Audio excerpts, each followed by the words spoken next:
آج شب عاشور ہے. آج بات ہوگی امام علی مقام، امام عرش مقام، امام تشنا کام، امام حسین رضی اللہ تعالیٰ عنہ کی. ان سے لڑائی نہ لڑنا، یہ تو جو دعا مانگتے وہ قبول ہوتی ہے. ان کے اشاروں سے پیارے آقا علیہ الصلوۃ والسلام نے آپ کا نام حسین اور شبیر رکھا اور آپ کو اپنا بیٹا فرمایا. آپ سے پوچھا گیا اہل بیت میں آپ کو سب سے زیادہ پیارا کون ہے؟ فرمایا حسن. اس وقت تک امام حسین کے تقریباً تمام ساتھی شہید ہو چکے تھے، بھائی، بھتیجے، بھانجے. قافلہ اہل بیت کے ہر فرد کی زبان پیاس سے جو نہ جھکا وہ حسین کا سر تھا اور جو نہ بجھا وہ وفا کا چراغ تھا. آج شب عاشور ہے اور ہماری اس ویب سیریز کی بھی آج آخری ایپیسوڈ ہے، اور ویب سیریز کا نام ہے عظمت و شان اہل بیت رسول. الحمدللہ تقریباً 9 ایپیسوڈ میں ہم نے اہل بیت کے فضائل قرآن و حدیث سے جانے. امہات ذکر خیر ہوا، خاتون جنت کا ذکر ہوا، مولا علی کا ہوا، امام حسن کا ہوا، اور آج بات ہوگی امام علی مقام، امام عرش مقام، امام تشنا کام، امام حسین رضی اللہ تعالیٰ عنہ کی. حسب معمول اپنی اس ایپیسوڈ میں پہلے ایک واقعہ حضرت امام حسین کی سیرت اور پھر آخر میں انہی کا خوبصورت فرمان. ناظرین، 61 سنہ ہجری 10 محرم الحرام اور جمعے کا دن امام علی مقام رضی اللہ تعالیٰ عنہ یزیدیوں کے سامنے کھڑے انہیں نصیحتیں فرما رہے تھے، قتل ناحق سے باز رہنے کی تلقین کر رہے تھے. کربلا کی پرسوز فضائیں تھیں اور اسی دوران یزیدیوں میں سے ایک بدبخت مالک بن عروہ اہل بیت کے خیموں کے قریب حفاظت کی گئی جو روشن آگ تھی، حفاظت کے لیے جو روشن کی گئی آگ تھی، اس کو دیکھ کر امام علی مقام سے کہتا ہے کہ تم نے وہاں کی آگ سے پہلے یہی آگ لگا دی. معاذ اللہ. یہ جملہ سنتے ہی امام جلال میں آ جاتے ہیں. آپ رضی اللہ تعالیٰ عنہ اس سے فرماتے ہیں اے دشمن خدا تو جھوٹا ہے، کیا تجھے یہ گمان ہے کہ معاذ اللہ میں دوزخ میں جاؤں گا؟ امام علی مقام کے قافلے کے ایک جانثار حضرت مسلم بن اوس سجا آپ رضی اللہ تعالیٰ عنہ امام علی مقام سے اس بدبخت کے منہ پر تیر مارنے کی اجازت طلب کرتے ہیں. امام علی مقام یہ کہتے ہوئے منع فرماتے ہیں کہ نہیں، حملے کا آغاز ہماری طرف سے نہیں ہونا چاہیے. اس بدبخت پر ہتھیار اٹھانے سے آپ نے منع کیا، لیکن امام کو تکلیف بڑی پہنچی تھی. آپ فزیکل ہتھیار اٹھانے کی اجازت تو آپ نے نہ دی، مگر خود ایک ہتھیار استعمال کیا. اور وہ کون سا ہتھیار ہے؟ وہ ہتھیار ہے جو ایک مومن کا سب سے پاورفل ہتھیار ہے، وہ ہے دعا. نبی پاک نے فرمایا نا، الدعاء سلاح المومن، دعا مومن کا ہتھیار ہے. تو آپ رضی اللہ تعالیٰ عنہ اپنے رب کی بارگاہ میں دعا کے لیے ہاتھ اٹھاتے ہیں اور مالک سے عرض کرتے ہیں اے رب قہار، اس شریر کو جہنم کے عذاب سے قبل بھی اس دنیا میں آگ کے عذاب میں مبتلا فرما. ناظرین، ہاتھ ابھی دعا سے نیچے نہیں ہوئے تھے کہ حسین کے رب نے ان کی پکار سن لی رضی اللہ تعالیٰ عنہ. فوراً آپ کی دعا قبول ہوئی اور اس گستاخ کے گھوڑے کا پاؤں زمین کے ایک کھڈے پر پڑا. ایک ایسی جگہ تھی جہاں پر پاؤں اس کا پڑ گیا اور گھوڑے کو ایک زوردار سے جھٹکا لگا، اور جھٹکا لگنے سے وہ بے ادب و گستاخ یزیدی گھوڑے سے نیچے گر گیا. اس کا پاؤں رکاب میں الجھ گیا، گھوڑا اسے گھسیٹتا ہوا دوڑا، بالآخر اسے آگ کی خندق میں ڈال دیا اور وہ بدنصیب آگ میں جل کر بھسم ہو گیا. یہ دیکھ کر امام علی مقام رضی اللہ تعالیٰ عنہ نے سجدہ شکر ادا کیا اور اللہ پاک کی حمد کی اور بارگاہ الہی میں عرض کی یا اللہ تیرا شکر ہے کہ تو نے آل رسول کے گستاخ کو سزا دی. اللہ کی بارگاہ میں یہ مقام ہے کربلا میں اپنا سب کچھ قربان کرنے والے اپنے حبیب کے نواسے ہمارے امام علی مقام امام حسین رضی اللہ تعالیٰ عنہ کا. ناظرین، مگر یہاں ایک اور بات بھی سمجھنے والی ہے کہ یہ ایک نہیں اور بھی کئی کرامتیں تھیں جو 10 محرم کو عاشورہ کے دن کربلا کے میدان میں امام حسین نے یوں سمجھیے کہ یزیدیوں کے سامنے پیش فرمائی. مگر کہتے ہیں نا جس کے دل پہ مہر ہو. یہ تمام باتیں تو واضح اعلان کر رہی تھی کہ ان سے لڑائی نہ لڑنا، یہ تو جو دعا مانگتے ہیں وہ قبول ہوتی ہے. ان کے اشاروں سے کائنات الٹ پلٹ ہو سکتی ہے. ان کو ناراض کیا تو رسول پاک بھی ناراض ہو جائیں گے، اللہ بھی ناراض ہو جائے گا. مگر ان یزیدیوں کی آنکھوں پر ایک ایسا لالچ کا پردہ تھا کہ سب کچھ انہیں نظر نہ آیا. آئیے اب امام حسین رضی اللہ تعالیٰ عنہ کا کچھ ذکر خیر اور آپ کا تعارف مزید سنتے ہیں. امام علی مقام امام حسین رضی اللہ تعالیٰ عنہ کی کنیت ابو عبداللہ اور القاب سبط رسول اللہ اور ریحانۃ الرسول یعنی رسول کے پھول ہیں. آپ رضی اللہ تعالیٰ عنہ کی ولادت ہجرت کے 4تھے سال 5 شعبان المعظم کو مدینہ منورہ میں ہوئی. پیارے آقا نے آپ رضی اللہ تعالیٰ عنہ کے کان میں اذان دی اور آپ کو گھٹی عطا فرماتے ہوئے اپنی دعاؤں سے نوازا. پیارے آقا علیہ الصلوۃ والسلام نے آپ کا نام حسین اور شبیر رکھا اور آپ کو اپنا بیٹا فرمایا. ناظرین، حضرت امام علی مقام رضی اللہ تعالیٰ عنہ کی ولادت کے ساتھ ہی آپ کی شہادت کی خبر مشہور ہو چکی تھی. حضرت عائشہ صدیقہ رضی اللہ تعالیٰ عنہا سے روایت ہے کہ پیارے آقا علیہ الصلوۃ والسلام نے فرمایا مجھے جبریل نے خبر دی کہ میرے بعد میرا بیٹا حسین زمین طف میں قتل کیا جائے گا، اور جبریل میرے پاس یہ مٹی لائے. انہوں نے بتایا کہ یہ حسین کے مقتل یعنی شہادت کی جگہ کی خاک ہے. ناظرین، طف کوفہ کے قریب اس جگہ کا نام ہے جس کو کربلا کہا جاتا ہے۔ پیارے آقا نے یہ بھی فرمایا کہ حسین ابن علی کو 60 ہجری کے اختتام پر شہید کر دیا جائے گا۔ اس حدیث مبارکہ میں نبی کریم علیہ الصلوۃ والسلام نے نہ صرف امام حسین رضی اللہ تعالیٰ عنہ کی شہادت کی جگہ بتائی، بلکہ یہ بھی ارشاد فرما دیا کہ یہ عراق کا میدان کربلا ہوگا۔ ایک دن نبی پاک علیہ الصلوۃ والسلام حضرت امام حسین کو اپنے سیدھے پاؤں اور اپنے صاحبزادے حضرت ابراہیم رضی اللہ تعالیٰ عنہ کو اپنے لیفٹ پاؤں پر بٹھائے ہوئے تھے کہ جبریل امین حاضر ہوئے اور عرض کی، یا رسول اللہ صلی اللہ تعالیٰ علیہ وسلم، خدا تعالیٰ ان دونوں کو آپ کے پاس جمع نہیں رہنے دے گا، ان میں سے ایک کو واپس بلا لے گا، آپ ان دونوں میں جسے چاہیں پسند فرما لیں۔ پیارے آقا علیہ الصلوۃ والسلام نے کیا خوب فرمایا، فرماتے ہیں اگر حسین کا انتقال ہو جاتا ہے تو علی اور فاطمہ کو تکلیف ہوگی اور مجھے بھی شدید تکلیف ہوگی، اور اگر ابراہیم وفات پا جائیں تو زیادہ غم مجھ کو ہوگا، اس لیے مجھے اپنا غم پسند ہے۔ ناظرین، اس واقعے کے 3 روز بعد پیارے آقا علیہ الصلوۃ والسلام کے شہزادے حضرت ابراہیم رضی اللہ تعالیٰ عنہ وفات پا گئے۔ اس کے بعد جب بھی امام حسین نبی پاک کی خدمت میں آتے تو حضور مرحبا فرماتے اور ان کی پیشانی کو بوسہ دیتے اور لوگوں سے فرماتے کہ میں نے حسین پر اپنے بیٹے ابراہیم کو قربان کر دیا ہے۔ حضرت امام حسین کے فضائل بہت ساری حدیثوں میں بیان کیے گئے۔ نبی پاک نے فرمایا حسین مجھ سے ہیں اور میں حسین سے ہوں۔ ایک دفعہ پیارے آقا علیہ الصلوۃ والسلام مسجد میں تشریف لائے تو فرمایا چھوٹا بچہ کہاں ہے؟ حضرت امام حسین دوڑتے ہوئے آئے تو حضور کی گود میں آ کر بیٹھ گئے، اپنی انگلیاں آپ کی داڑھی مبارک میں داخل کر دیں۔ پیارے آقا علیہ الصلوۃ والسلام نے ان کا بوسہ لیا، پھر فرمایا اے اللہ میں حسین سے محبت کرتا ہوں۔ نبی پاک صحابہ کرام سے ارشاد فرماتے جسے پسند ہو کہ کسی جنتی جوانوں کے سردار کو دیکھے تو وہ حسین ابن علی کو دیکھ لے۔ پیارے آقا حسنین کریمین کو پھول کی طرح سونگتے تھے اور سینہ مبارکہ سے لپٹاتے تھے۔ آپ سے پوچھا گیا اہل بیت میں آپ کو سب سے زیادہ پیارا کون ہے؟ فرمایا حسن اور حسین۔ فرمایا حسین مجھ سے ہیں اور میں حسین سے ہوں۔ اللہ پاک اس سے محبت فرماتا ہے اور جو حسین سے محبت کرتا ہے، حسین اسبات میں سے ایک سبت ہیں۔ ناظرین، سبت اس درخت کو کہتے ہیں جس کی جڑ ایک ہو اور شاخیں بہت۔ علماء فرماتے ہیں کہ پیارے آقا علیہ الصلوۃ والسلام نے امام حسین رضی اللہ تعالیٰ کو سبت فرمایا، اس میں اشارہ تھا کہ میرے حسین سے میری نسل چلے گی اور ان کی اولاد سے مشرق و مغرب بھر جائے گی۔ آج دیکھ لیا جائے سادات کرام، مشرق و مغرب پوری دنیا میں ہے، اور یہ بھی کہ حسنی سید تھوڑے ہیں اور حسینی سید بہت زیادہ ہے۔ یہ دراصل پیارے آقا علیہ الصلوۃ والسلام کے فرمان عالی شان کا ظہور ہے۔ مولا علی شیر خدا کے فرمان کے مطابق حضرت امام حسن رضی اللہ تعالیٰ کی شکل مبارک سر سے سینے تک پیارے آقا علیہ الصلوۃ والسلام سے مشابہ تھی، اور امام علی مقام امام حسین رضی اللہ تعالیٰ سینے سے پاؤں کے ناخن مبارک تک نبی پاک علیہ الصلوۃ والسلام کے سراپے سے ملتے تھے۔ اعلیٰ حضرت امام اہل سنت کا وہ شعر یاد آ گیا، ایک سینے تک مشابہ ایک وہاں سے پاؤں تک، حسن سبتین ان کے جاموں میں ہے نیما نور کا۔ ناظرین، آپ رضی اللہ تعالیٰ عنہ بہت زیادہ عبادت کیا کرتے تھے۔ آپ نے تقریباً 25 حج پیدل فرمائے۔ روزہ، صدقہ و خیرات اور دوسرے نیک کام آپ کی زندگی کا حصہ تھے۔ آپ نماز سے بھی بڑی محبت فرماتے تھے۔ آپ کے صاحبزادے حضرت امام زین العابدین رضی اللہ تعالیٰ عنہ فرمایا کرتے کہ میرے والد گرامی امام حسین رضی اللہ تعالیٰ عنہ دن اور رات میں 1000 رکعت نوافل ادا فرمایا کرتے تھے۔ اب ذرا غور کریں ناظرین، جنتی نوجوانوں کے سردار ہیں، نبی پاک سے ایسا قرب حاصل ہے، مگر پھر بھی نوافل کا شوق ہے۔ ہمارے گناہ ہی ختم نہیں ہوتے، ہماری خطاؤں کا بار سر پر ہے، مگر یہاں لوگ فرض بھی نہیں پڑھتے، سنتیں بھی نہیں پڑھتے، واجب نہیں پڑھتے، نفل تو دور کی بات ہے۔ اللہ کرے کہ ہمیں نمازوں کے ساتھ ساتھ نفل نماز سے بھی محبت ہو جائے۔ ناظرین، 10 محرم کی رات ہے، آپ رضی اللہ تعالیٰ عنہ اپنے پیارے بھائی جان حضرت عباس علم بردار رضی اللہ تعالیٰ سے فرماتے ہیں، بھائی جان کسی طرح یہ لڑائی کل تک ڈیلے ہو سکتی ہے۔ اب ذرا غور کریں، یہ ڈیلے کیوں مانگا جا رہا تھا، ایک دن کا اسٹے کیوں مانگا جا رہا تھا؟ اس لیے نہیں کہ فیملی کے ساتھ رات گزارنی ہے، کچھ وصیتیں کرنی ہے، کچھ مزید پلاننگ کرنی ہے۔ وجہ کیا تھی؟ کہتے ہیں آج کی رات ہمیں اللہ پاک کی عبادت کے لیے مل جائے۔ اللہ قریب خوب جانتا ہے کہ مجھے نماز، تلاوت قرآن اور کثرت کے ساتھ دعا مانگنا اور استغفار کرنا بہت پسند ہے۔ ذرا سوچے تو، بیوی بچے سب بھوکے پیاسے ہیں، معلوم ہے کہ یزیدی کتنے بدبخت ہیں، کیسے بد اخلاق، اور دشمن کی طرف سے رحم کی کوئی امید نہیں ہے، اور فکر اور خواہش کس چیز کی ہے کہ ایک رات اور مل جائے نماز کے لیے، عبادت کے لیے، مالک سے تعلق اور بڑھ جائے۔ اب ذرا غور کریں کہ یہ کیا کمال کی ہستی ہیں اور کیسا ان کا عبادت کا شوق تھا۔ ناظرین، آپ رضی اللہ تعالیٰ اپنے نانا جان، اپنے والد اور بڑے بھائی کی طرح سخاوت میں بے مثال تھے۔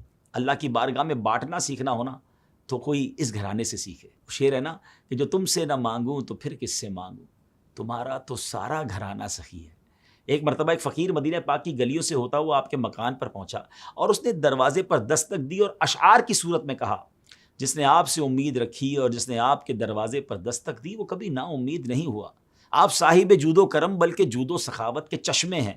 اور جب یہ باتیں کہہ رہا تھا اس وقت آپ رضی اللہ تعالیٰ عنہ گھر میں ہی نماز میں مشغول تھے۔ نماز ادا فرما کر آپ نے دیکھا سامنے ایک دیہاتی کھڑا ہے جس کی شکل غربت اور بھوک کا اعلان کر رہی تھی۔ آپ نے اپنے غلام سے فرمایا ہمارے خرچ میں سے کتنا مال بچا ہوا ہے؟ عرض کی حضور 200 درہم ہے جو آپ کے حکم کے مطابق آپ کے اہل خانہ پر خرچ کرنے ہیں۔ آپ نے فرمایا جاؤ سب لے آؤ، کیونکہ وہ شخص آیا ہے جو میرے گھر والوں سے زیادہ ان درہموں کا حقدار ہے۔ چنانچہ پھر آپ نے اپنے گھر والوں کے خرچ کے لیے رکھے گئے وہ سارے درہم اس فقیر کو دے دیے۔ صرف یہ نہیں کہ یہ درہم آپ نے اس فقیر کو دیے، فرمائے یہ لے لو اور ان کے کم ہونے پر میں تم سے معافی چاہتا ہوں۔ ہمیں ہر حال میں مہربانی ہی کا حکم ہے، یہ کم ہے اور اگر اور زیادہ ہوتے تو وہ بھی تمہیں دے دیتا۔ فقیر نے درہم لیے، آپ کو دعائیں دیتا ہوا، تعریفیں کرتا ہوا خوشی خوشی وہاں سے رخصت ہو۔ اس طرح ایک مرتبہ آپ رضی اللہ تعالیٰ کی سواری کا گزر چند مساکین کے پاس سے ہوا، وہ بچے کھچے روٹیوں کے ٹکڑے کھا رہے تھے۔ آپ نے انہیں سلام کیا، مساکین نے سلام کا جواب دینے کے بعد آپ کو کھانے کی دعوت دی۔ جواب میں آپ رضی اللہ تعالیٰ نے 20ویں پارے میں سورہ قصص کی آیت نمبر 83 کا ایک حصہ تلاوت فرمایا، جس کا ترجمہ یہ ہے کہ جو زمین میں تکبر نہیں چاہتے اور نہ فساد۔ آیت تلاوت کر کے امام حسین اپنی سواری سے نیچے آ گئے اور ان کے ساتھ بیٹھ گئے کھانے کے لیے۔ جب کھانا تناول فرمایا تو اس کے بعد آپ نے ان مساکین سے ارشاد فرمایا میں نے تمہاری دعوت قبول کی، اب تم نے میری دعوت قبول کرنی ہے۔ پھر آپ نے ان کے لیے سواری کا انتظام کیا، گھر لائے، کھانا کھلایا، کپڑے دیے، درہم عطا فرمائے، یعنی ان کو بس ماشاءاللہ جس کو کہتے ہیں نا کہ باغ و بہار کر دیا۔ آپ رضی اللہ تعالیٰ عنہ نے حسن سلوک کے اسباق جان سے پڑھے تھے نا۔ ایک مرتبہ عصام بن مستلق نامی شخص جو کہ مولا علی شیر خدا کرم اللہ تعالیٰ وجہ الکریم سے بغض رکھتا تھا، یہ ایک مرتبہ امام علی مقام امام حسین کے سامنے آپ کو اور مولا علی کو برا بھلا کہنے لگا۔ آپ نے اس کو جھڑکنے یا جوابی کارروائی کرنے کے بجائے اعوذ باللہ اور بسم اللہ پڑھنے کے بعد قرآن پاک کی سورہ اعراف سے چند آیت مبارکہ تلاوت فرمائیں، جن کا ترجمہ یہ ہے اے محبوب معاف کرنا اختیار کرو اور بھلائی کا حکم دو اور جاہلوں سے منہ پھیر لو، اور اے سننے والے اگر شیطان کی طرف سے کوئی وسوسہ تجھے ابھارے تو اللہ کی پناہ مانگ، بے شک وہی سنتا جانتا ہے۔ بے شک وہ جو ڈر والے ہیں جب انہیں کسی شیطانی خیال کی ٹھیس لگتی ہے تو وہ ہوشیار ہو جاتے ہیں، اسی وقت ان کی آنکھیں کھل جاتی ہیں۔ آیات تلاوت فرمانے کے بعد آپ نے اس سے فرمایا اپنے اوپر بوجھ ہلکا رکھ اور میں اللہ سے تیرے لیے اور اپنے لیے مغفرت کا سوال کرتا ہوں۔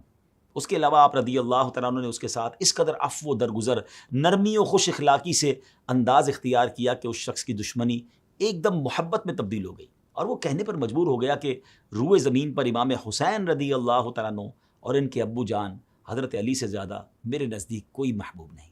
ناظرین یہ وہ انداز ہے جو مجھے اور آپ کو سیکھنا ہے۔ دشمن کو دوست بنایا جا سکتا ہے، دشمنی کے ذریعے نہیں، حسن اخلاق کے ذریعے، معافی اور درگزر کے ذریعے، اچھی تدبیر اور احسان کے ذریعے۔ اللہ کرے یہ بات ہمیں سمجھ آ جائے۔ ناظرین امام علی مقام امام حسین رضی اللہ تعالیٰ عنہ اپنے والد گرامی حضرت مولا علی شیر خدا سے بے حد پیار کرتے تھے، اسی وجہ سے آپ نے اپنے تمام بیٹوں کے نام علی رکھے تھے۔ ہاں، بڑے شہزادے کا نام علی اکبر، ان سے جو چھوٹے تھے ان کا نام امام زین العابدین، مشہور تو امام زین العابدین کے نام سے ہیں مگر ان کا اصل نام علی اوسط رضی اللہ تعالیٰ عنہ ہے، اور سب سے چھوٹے شہزادے حضرت علی اصغر رضی اللہ تعالیٰ عنہ ہیں۔ امام زین العابدین کے علاوہ آپ کے دونوں شہزادے اپنے ابو جان امام علی مقام کے ساتھ میدان کربلا میں شہید ہو گئے تھے۔ علی اکبر بھی بھری جوانی میں شہید ہو گئے، اور علی اصغر بالکل چھوٹے سے تھے، دودھ پیتے تھے، وہ بھی شہید ہو گئے۔ ناظرین حضرت امیر معاویہ رضی اللہ تعالیٰ عنہ کی وفات کے بعد یزید خلیفہ بنتا ہے اور چاہتا ہے کہ سب اس کی خلافت کو تسلیم کریں۔ سوچتا ہے کہ امام علی مقام امام حسین اگر اس کے ہاتھ پر بیعت کر لیں تو یہ اس کے اہل ہونے کی سند ہو جائے گی اور پھر دوسروں کے لیے اعتراض کا راستہ بند ہو جائے گا۔ سو امام علی مقام سے بیعت کا مطالبہ کیا جاتا ہے۔ اب یہ کیسے ممکن تھا کہ پیارے آقا علیہ الصلوۃ والسلام کے نواسے ہو کر، مولا علی شیر خدا کے شہزادے ہو کر اس بدبخت و ظالم فاسق و فاجر کے ہاتھ پر بیعت ہو جاتے؟ آپ منع فرما دیتے ہیں۔ ساتھ ہی کوفیوں کی طرف سے آپ کے پاس ہزاروں خط آتے ہیں کہ آپ یہاں تشریف لائیں، ہم آپ کے ہاتھ پر بیعت کرنا چاہتے ہیں۔ ہم یزید جیسے ظالم اور نااہل شخص کو خلافت کا حقدار نہیں سمجھتے۔ آپ حضرت مسلم بن عقیل رضی اللہ تعالیٰ عنہ کو حالات معلوم کرنے کے لیے بھیجتے ہیں۔ کوفی امام مسلم کے ساتھ بڑے اچھے طریقے سے پیش آتے ہیں۔ یہ دیکھ کر آپ رضی اللہ تعالیٰ عنہ امام کو پیغام بھیج دیتے ہیں کہ یہ اپنے دعووں میں سچے ہیں، میری بھی بیعت کر لی ہے، آپ بھی تشریف لے آئیں۔ خط روانہ ہوتا ہے اور یہاں پیچھے سے یزید ابن زیاد کو کوفہ بھیج دیتا ہے۔ کوفہ والے ابن زیاد اور یزید کے ظلم سے ڈر کر امام مسلم کا ساتھ چھوڑ دیتے ہیں، اور آپ رضی اللہ تعالیٰ عنہ یزیدیوں کے سامنے بالکل تنہا رہ جاتے ہیں۔ پھر بالآخر آپ رضی اللہ تعالیٰ عنہ یعنی امام مسلم بے دردی سے شہید کر دیے جاتے ہیں۔ امام علی مقام اپنے اہل بیت کو ساتھ لے کر اب کوفہ کے لیے روانہ ہوتے ہیں۔ بیچ راستے ہی میں آپ کے قافلے کو روک لیا جاتا ہے، پھیر دیا جاتا ہے، اور آپ کی آخری منزل کربلا کی طرف پھیر دیا جاتا ہے۔ پھر بالآخر 10 محرم الحرام کا سورج طلوع ہوتا ہے۔ آسمان غم سے بھرا ہوا تھا، زمین پر سکوت طاری تھا، اور فضاؤں میں ایک الگ ہی خاموشی چھائی ہوئی تھی۔ 61 ہجری کا یہ دن تاریخ انسانیت کا وہ دن بننے جا رہا تھا جسے قیامت تک بھلایا نہیں جا سکے گا۔ یہ وہ دن تھا جب حق اور باطل کا فرق واضح ہونے والا تھا، جب ظلم کے خلاف سر بلند کرنے والے قافلے کا آخری امتحان شروع ہونے والا تھا۔ امام علی مقام امام حسین رضی اللہ تعالیٰ عنہ اپنے خیمے سے باہر تشریف لاتے ہیں۔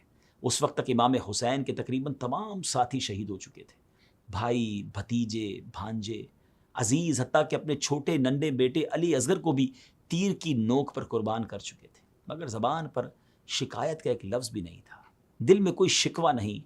ان کی نظریں صرف ایک مقام پر جمی ہوئی تھیں، اور وہ تھی رضا الہی۔ یزید کے سپاہی ہزاروں کی تعداد میں تھے، پانی پر قابض تھے، لیکن امام حسین اور ان کا قافلہ 3 دن سے پیاسا تھا۔ قافلہ اہل بیت کے ہر فرد کی زبان پیاس سے خشک ہو چکی تھی، زبانیں سوکھ گئی تھی، لیکن جو نہ سوکھا وہ ایمان تھا، جو نہ جھکا وہ حسین کا سر تھا، اور جو نہ بجھا وہ وفا کا چراغ تھا۔ امام حسین رضی اللہ تعالیٰ عنہ نے اپنے قافلے والوں کو آخری سلام کیا، ان سے رخصت لی اور تنہا میدان میں اترے۔ دلیری کے ساتھ، بہادری سے خدا کے دشمنوں کا مقابلہ کیا۔ مقابلے میں جو آتا واپس نہ جاتا۔ یزیدی پریشان ہو گئے کہ ان کا مقابلہ کیسے کیا جائے، اس طرح تو یہ پورے کا پورا لشکر موت کے گھاٹ اتار دیں گے۔ پھر بالآخر ایک ہی حل سمجھ آیا کہ سپاہیوں نے چاروں طرف سے آپ کو گھیر لیا۔ سب نے مل کر ایک ساتھ تیر برسائے، نیزے مارے، تلواریں چلائیں، مگر وہ وفا کا علم بردار اپنی جگہ ڈٹا رہا۔ زخموں سے چور بدن، پیاس سے خشک ہونٹ، لیکن زبان پر اللہ کا ذکر جاری تھا۔ ناظرین، اتنی تکلیف، اتنے شدید زخموں کے باوجود امام حسین یزیدیوں کے سامنے جھکے نہیں۔ ہاں، جب امتحان کا وقت مکمل ہو گیا تو اب سر جھکتا ہے، پر یزیدیوں کے سامنے نہیں، اپنے رب کے آگے سجدے میں جاتا ہے۔ پھر اسی حالت میں وہ سر جسے نبی کریم علیہ الصلوۃ والسلام نے چوما تھا، جو فاطمہ الزہرا کی گود میں پلا تھا، جو علی المرتضیٰ کے بازوؤں میں پروان چڑھا تھا، وہ حسین کے جسم سے جدا کر دیا جاتا ہے اور نیزے پر بلند کر دیا جاتا ہے۔ دل سوچتا ہے، کیا کسی ماں نے ایسا بیٹا پیدا کیا ہوگا؟ کیا کسی نانا نے ایسا نواسا دیکھا ہوگا؟ کیا کسی دین کے لیے ایسا کوئی نذرانہ پیش کیا گیا ہوگا؟ ہرگز نہیں، ہرگز نہیں۔ یہ امام حسین کا ہی حصہ تھا۔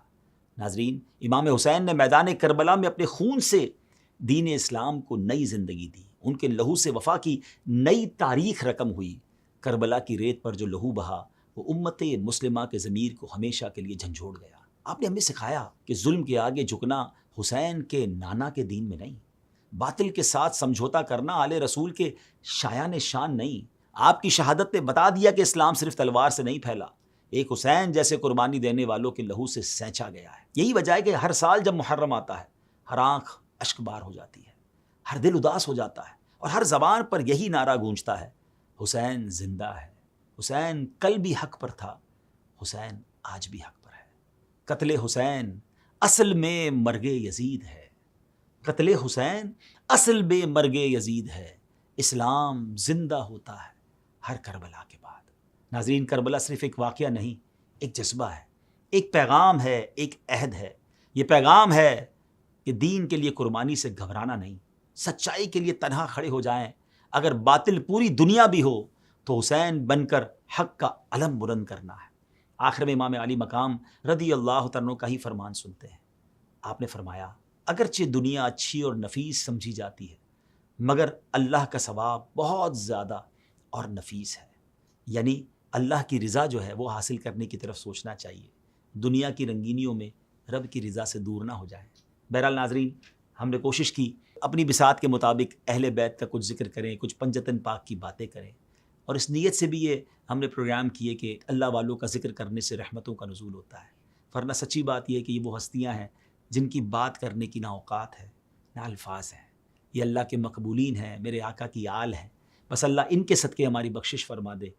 پیار بہت ہے ان سے، محبت بہت ہے، اور اس محبت میں کوئی، جس کو کہتے ہیں نا کہ اخلاص ہی اخلاص ہے، کوئی اور دنیا کا مقصد نہیں ہے۔ اللہ کی رضا کے لیے ان سے محبت. اللہ یہ محبت مرتے دم تک ہمارے دلوں میں باقی رکھے, ہمارے بچوں میں باقی رکھے, اور ہمیں قیامت کے دن آل رسول کی غلامی نصیب فرمائے, ان کا ساتھ نصیب فرمائے, ان کے پیچھے پیچھے جنت میں جانا نصیب فرمائے. ایک خوبصورت شعر پہ ہماری ویب سیریز کو ختم کرتے ہیں.